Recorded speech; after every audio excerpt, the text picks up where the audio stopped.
Good morning, everyone, and a really, really warm welcome to today. Getting started in Regen Ag is what we're talking about today. Thanks all very much for being here for what really promises to be a really exciting and inspiring day. We've got such a brilliant range of speakers for you today, and I'm really, really looking forward to hearing what they've got to say, sharing that with you, hearing your thoughts, and all of that good stuff. So thank you very much for coming. And what a place to be in to do that. I think you'll agree, a stunning venue and a stunning day, so you can thank us for that as well. But before we go any further, just a really big thank you to the Rothschild Foundation and Ellie Stout, who I think is here. She's going to give us a wave. Thank you, Ellie, for their support and who's made this day possible. Today is actually part of a wider project we're working on that shares skills and knowledge of regenerative farming practice at Waddesdon, but also beyond. So there'll be some more videos coming out and another event in October, which is today's Persuasions Are Going to Work. Might be at one of the farms in the room. Who knows? So I'm Alice, and I'm one of the Agricology steering committee. I work at the Allerton project, which is a research and demonstration farm in Leicestershire, and I'm your chair today. So if it all goes to pot, it's my fault. At Allerton, I get involved in a lot of training and projects working with farmers and industry as they look to more sustainable methods and more environmental and regenerative practices. And that's really exciting, but it's also really hard, like any change. And I also live with my partner and his family farm in Cambridgeshire, so I also know that talking about it is a lot easier than actually doing it. So the good news is that we're going to hear from a lot of people today that are actually doing it, that have made change, that have done some really exciting stuff, and how they got started and how they've carried on with it. Right, so our first session. What is regenerative agriculture and how do we measure it? So Matt gave me the unenviable task of giving a brief overview to Regen Ag. You don't need me to tell you that there's a lot more to it than I can discuss in a few minutes, and indeed that's what we're going to be doing today.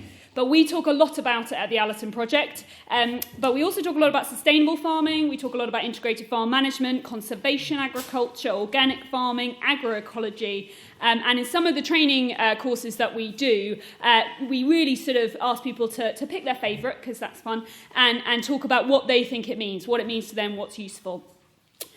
Spoiler alert, much of it is there is a lot of similarities with a lot of them, there is a lot of overlap, and there is a lot that works well in some of these different systems.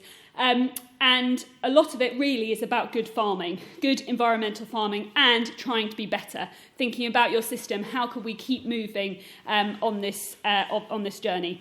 Of course, different phrases cover different areas, and some mean more in different sectors and are more useful to different farmers. But for the purposes of today, a lot of these practices may touch on a few of those sort of different farming systems.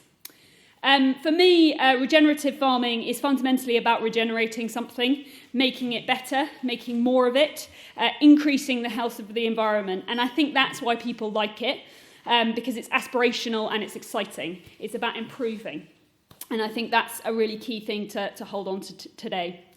It's also, more specifically, and if you've got a groundswell tea-towel like we do, it's about diversity in your rotation, protecting the soil surface, having living roots, minimising soil disturbance and reintegrating livestock, and also about context, which is the sixth principle that's been added on, about doing the right thing at the right time, in the right place, and at the right point in your sort of journey of change. And that's really what we're going to get into today, which should be really good.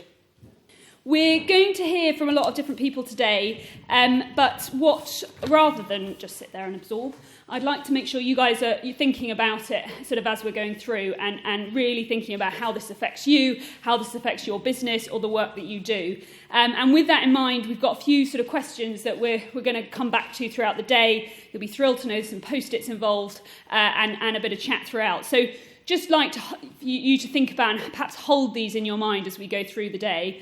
The first one is from today I'm excited about. So if there's anything you get home tonight and people say, how was your day? And then you say it was brilliant. And they say, what are you really excited about? What are you going to say? What are your priorities for the year ahead? We'd like to bracket that within Regen Ag, although obviously interested in more broadly. But yeah, if you're thinking, what am I actually going to do this next year and what help will I need to get there? Then thinking the other side of that, my biggest challenge in adopting Regen Ag is what's the real blocker that you might have? What do you hear today? You think, well, that's great for them, but I can't do that because... and then also, from an agroecology point of view, what resources do you need to help? Would you find most useful, and how can you? What else other support do you need, sort of from the industry, and how can agroecology help with that? So I'd just like you to sort of hold those in your mind as we're talking and things like that, if that's all right.